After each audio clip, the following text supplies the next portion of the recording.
매일 오늘처럼만 건설다방 운영하면 얼마나 좋을까요? 오늘은 이렇게 한강이 훤히 내려다 보이는 곳에서 건설다방 오픈을 했습니다. 어서 오세요. 어서 오세요. 야, 정말 뷰는 죽이는데 근데 네. 사장님 너무 신나셨네. 아무리 네. 신나도 우리가 손님은 또 맞이를 해야 되겠죠. 자, 오늘 제가 한강 지점 새로 오픈 기념으로 네. 새로운 손님을 모시고 왔습니다. 바로 신원상 박사님 어서 오십시오. 반갑습니다. 반갑습니다. 안녕하세요. 부사장님이 말씀하신 대로 네. 한강 지점이 오픈이 돼서 네. 설레는 마음으로 이렇게 이 자리에 오게 된 한 남자입니다. 지점장 자리를 노리시는군요. 오, 오. 절대 그런 건 아니고요. 네, 절대 그런 거 아닙니다. 부사장님, 저희가 오늘 이렇게 한강이 싹 내려다 보이는 곳에서 오프닝을 한 이유가 있잖아요. 맞습니다. 사실 오늘 장소가 이 건설다방에서 정말 의미가 있는 곳입니다. 네. 대한민국의 건설과 건설 기술인 여러분들이 이뤄낸 것이 바로 한강의 기적이죠. 산업단지 개발도 하시고 택지지구 및 주거단지도 또 개발하시고 고속도로도 만드시고 해외 건설까지 정말 어마어마합니다. 맞습니다. 저희가 이 어마어마한 한강, 이 한강에서 요트를 타고 요트! 우리 건설다방이 많이 부자가 됐어요. 이렇게 항공 파노라마 뷰뿐만 아니라 오. 요트를 타면서 한강 물길을 따라서 많은 이야기들을 나눠보도록 하겠습니다. 함께 가시죠. 네, 안녕하세요. 저희가 지금 있는 곳이 어디냐? 바로 한강입니다. 와하.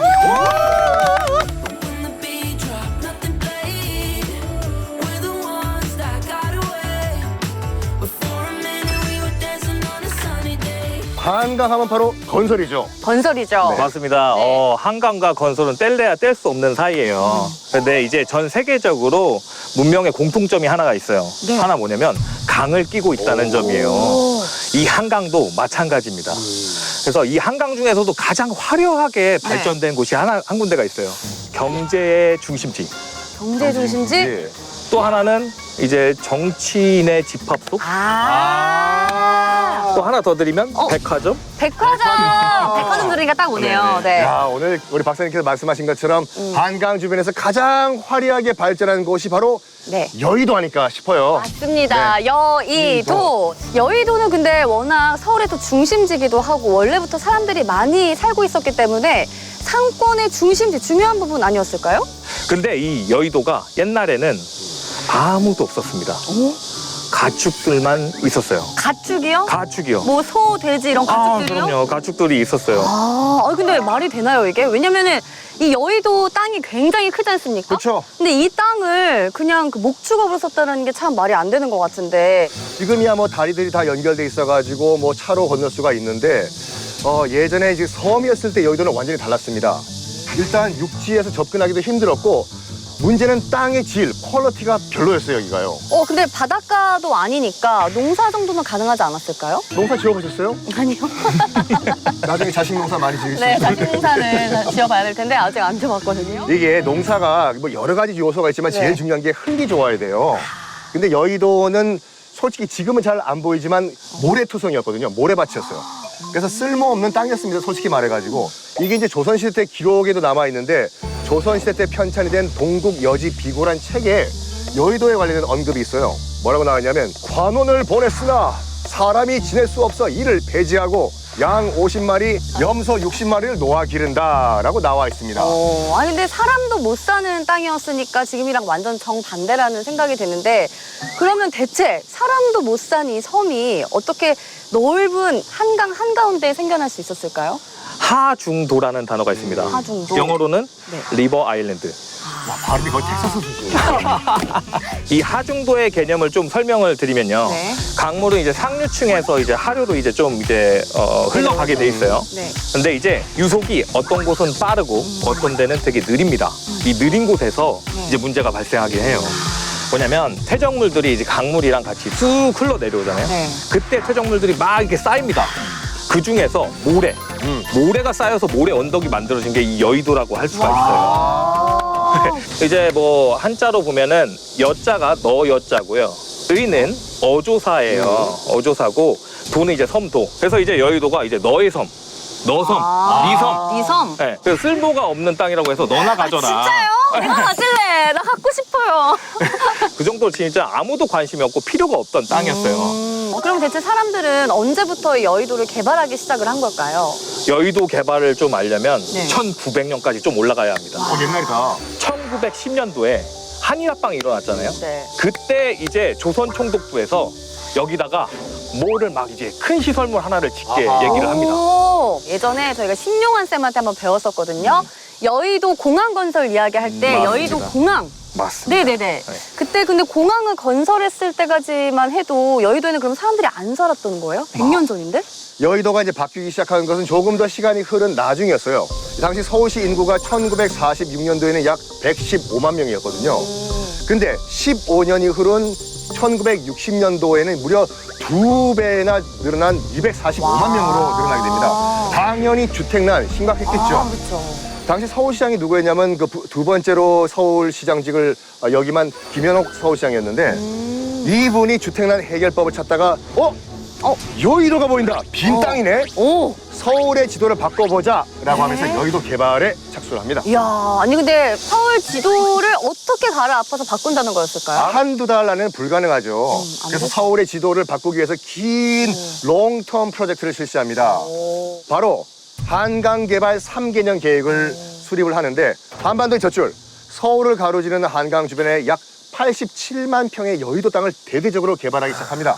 이 계획의 골자, 메인 포인트는 뭐냐면 네. 모래벌이었던 한강변을 메워가지고 도로도 만들고 매립지에는 아파트를 만들어가지고 네. 한강변 여의도 땅을 새롭게 한번 건설해보자 이거였죠. 와, 아니 그 게임 중에 부루마블 게임 있잖아요. 누나 몇 살이에요? 블루마블을 기억하게? 아니 부루마블 게임처럼 진짜 그냥 거기다가 하나 빌딩 딱 이렇게 세우고 건설 시설물들을 그냥 세우자 이렇게 하는 도시를 거네요. 만드는 거죠 이렇게요. 아, 진짜 그 시장님 대단하시네요. 대단한 시장님이었습니다. 자, 그럼 지금 저희가 이제부터 여기서 이럴 게 아니라 네. 본격적으로 요트를 타고 한강의 물줄기를 따라서 너무 쭉 여행을 해보면서 서울 개발의 역사를 한번 쭉 이야기 나눠보도록 하겠습니다. 좋습니다. 네, 갈까요? 갈까요? 출발!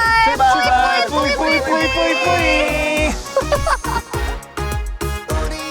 네, 지금 출발과 동시에 저 뒤쪽으로는 국회의사당이 바로 보이네요. 진짜 뚜껑처럼 생겼네요. 저 동그란 부분. 뚜껑이 이제 열린다라는 말도 많았잖아요. 사실 저 네. 뚜껑이 열린다는 걸 좀 아신다면 네네. 나이가 조금 있다. 무슨 말씀이세요? 전 국민이 다 저를 알아요. 비롯해서. 저를 비롯해서. 네, 맞습니다. 뚜껑 열린다는 거 아시는 분들은 꼭 네. 올해 건강검진 받으시고 국회의사당 안에 태권부위가 숨겨져 있다는 얘기는 많이 했어요. 맞아요. 저 뚜껑이 열리고 남산 타워에서 레이저를 쏘면 63 빌딩에 반사돼서 뚜껑에 맞으면 열리고 태권부위가 나온다 이건데 실제로 10년 전인가 그걸 바탕으로 해가지고 네. 레이저 쏴가지고 3D 애니메이션 그 상영까지 했었어요. 오, 그런 것도 있었어요? 사실은 이제 저 돔이 원래는 설계도 안에는 없었어요. 아, 그래요? 원래는 설계도 안에 없었는데 왜 이렇게 국회의사당 치고 이렇게 왜 이렇게 웅장미가 없냐라는 얘기가 많이 돌아서 이제 그 이후에 네. 무게가 1000톤. 네. 지름은 64m. 저 돔이요. 네. 저기 지금 기둥 보이시죠? 네. 저 기둥들이 24개가 있습니다. 24개가 있는데 저 24개의 상징적 의미가 있어요. 아, 그래요? 24. 24 절기. 절기. 네. 오, 이거 한 번에 맞히시는 분 되게 네. 별로 없는데. 아니. 원래 대부분 시간. 아. 24시. 네. 그거보단 절기죠. 우리 절기죠. 세대는. 이 절기를 아시는 분도 나이가 조금 있다. 아, 저는 기상캐스터니까. 맞습니다. 맞아요. 이 절기 24절기, 24절기 동안 국정에 매진해라라는 뜻이 이제 좀 담겨져 있어요. 저게 굉장히 넓어 보이잖아요. 네. 의사당으로서는 이것이 동양에서 가장 큰 규모의 의사당이라고요. 야, 그러니까 돔을 포함해서 진짜 웅장한 건물이다라고 생각을 하긴 했는데 동양에서 가장 크다고 맞습니다. 하니까 진짜 마음이 웅장해지네요. 네. 자, 그리고 또 국회 정문 앞에 가시면요. 네. 해태 2마리가 이렇게 딱 버티고 있어요. 해태 2마리. 그래가지고 해태가 저기 있는 이유는 일단 네. 불을 조심하자라는 차원이 있는데 저 해태상이 양옆으로 있잖아요. 네. 그 밑에 우리 가영 씨가 너무나 좋아하는 네. 와인이 묻혀 있어요. 진짜요? 배 돌려주세요. 배 돌려주세요. 아니 와인이 왜 묻혀 있어요? 와인 창고가 있나요 거기? 와인 창고라기보다 이제 밑에 땅 밑에 이제 묻혀져 있는데 해태 한 마리당 36개, 36병. 총 72명의 와인이 묻혀 있어요. 실제로. 저기 1975년도에 문을 열었을 때 해태 제과에서 기증을 한 거예요. 100년 후쯤 되면 100년 우리나라에 이제 후는 민주주의가 언제지? 정착이 됐을 것이다. 완벽하게. 그때 이거를 민주주의가 정착된 것을 기념하기 위해서 그때 네. 100년 후에 이걸 개봉해서 마시자. 네. 이 차원이었어요. 그러면 이제 2075년이잖아요. 못 참겠죠? 좀 당기면 안 될까요? 갈까요, 지금? 네. 그러니까 저는 혜태가 이 화재를 막아준다라는 그런 설에 대해서는 알고 있었는데 혜태 아래 와인이 묻혀있다. 그것도 2075년에 와인 개봉식도 한다고 하니까 진짜 기대가 되네요. 박사님, 우리 그때까지 네. 살아있을까요? 50년 무슨 뒤니까 말씀이세요? 장수하셔야죠. 장수해야죠, 그렇죠. 네네네. 그런데 저희가 지금 얘기하고 있는 이 국회의사당이 원래 여의도에 건설될 예정이 아니었다면서요? 국회의사당은 원래 이쪽 여의도가 아닌 저 네. 강 건너편에 남산에 이제 건설될 예정이었어요. 남산에다가 짓는 게 이제 김수근 선생님 아시죠? 아, 그렇죠. 예, 예. 저희 건축가 김수근 선생님이 거기다가 이제 설계도 다 하고 이제 기공식까지 완성된 그런 이제 기공식까지 한 상태였어요. 네. 1960년도 4월에 어마어마하게 큰 사건이 하나 발생하게 됩니다. 4월 네. 무슨 일 있었죠? 바로 1960년 4월 19일 4.19 혁명이 일어난 거예요. 그 3.15 부정선거에 이제 항의하기 위해서 이제 학생들이 먼저 시작을 한 혁명이죠. 그래서 이제 일단 4.19 혁명 이 휩쓸고 있으니까 남산 국회의사당이 약간 건설이 잠정 중단이 됩니다. 그리고 또 1년 후에는 무슨 일이 발생하냐면 이제 5.16 군사 정전이 발생하잖아요. 네. 그래서 또 스탑이 돼요. 일단 나라가 혼란스러운데 무슨 국회의사당 건설이냐. 이러다가 차일피일 국회의사당 건설이 미뤄지다가 1966년도에 네. 여의도 개발이 본격적으로 들어가면서 그러면 그때 중단했던 국회의사당 여기 한번 건설해보는 게 어떨까라고 최종 결정이 된 거죠. 맞아요, 맞아요. 네. 저는 당연히 여의도에 처음부터 건설이 됐을 거라고 생각을 했는데 그런 스토리들이 있었네요. 네. 저 건물! 엄청 고층인 저 건물 파크원이잖아요, 파크원. 맞아요, 네, 저희 파크원이에요. 또 건설에서도 얘기했었거든요. 이렇게 또 유튜브에서 보니까 더욱 더 커 보이네요. 가축만 키우던 땅 이 여의도에 이렇게 마천루가 들어왔다는 걸 보니까 정말 그러니까요. 세상 많이 변했어요, 진짜. 네. 맞습니다. 자, 여의도 이야기도 저도 머리에 다 넣었거든요. 이렇게 웅장한 규모의 국회의사당, 또 초고층 빌딩인 파크원이 들어서기 전에 사실 옛 여의도 땅은 허허벌판 모래 땅이라고 하셨잖아요. 어떻게 지반을 다져서 이런 시설물들을 만들 수 있었던 걸까요? 맞아요. 여의도는 이제 농사도 못 짓는 땅이었잖아요. 근데 이 땅을 180도 바꾸는 건설이 시작됩니다. 잠깐만, 박사님.